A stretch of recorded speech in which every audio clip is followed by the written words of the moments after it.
Okay, Dylan, look at the picture. What is this? It's a apple.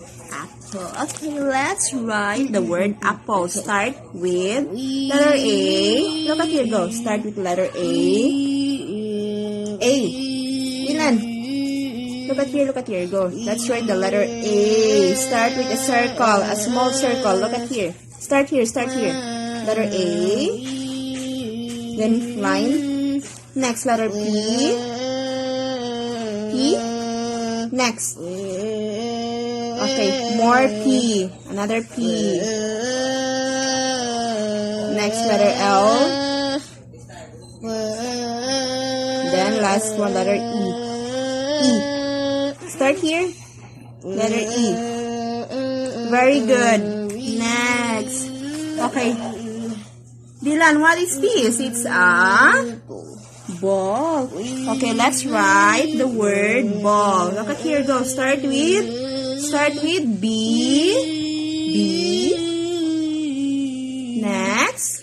Next B. Okay, then letter A.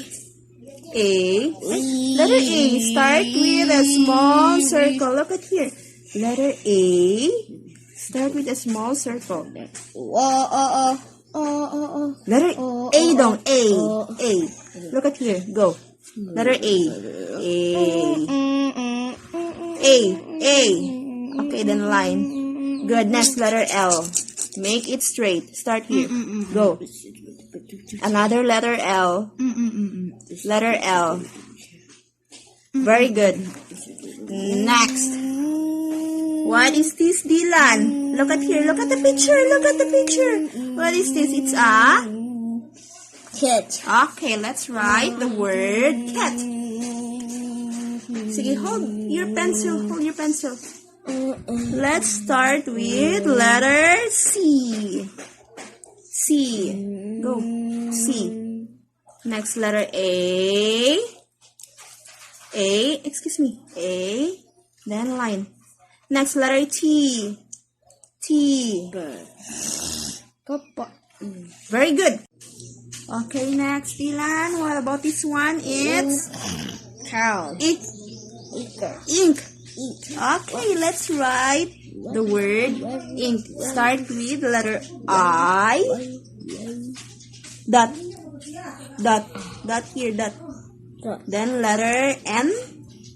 N. Then letter K. Next. Okay, next.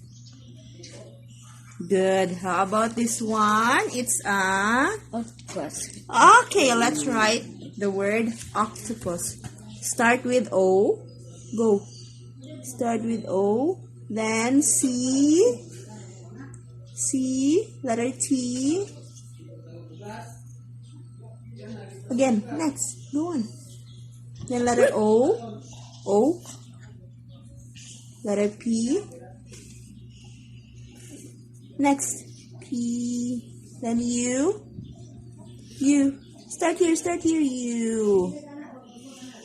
Line. Next, letter S. S. Okay, let me help. Let's write letter S. Excuse me. Let me help. Last one. Go on. Write the word, letter S. S. Okay, good job.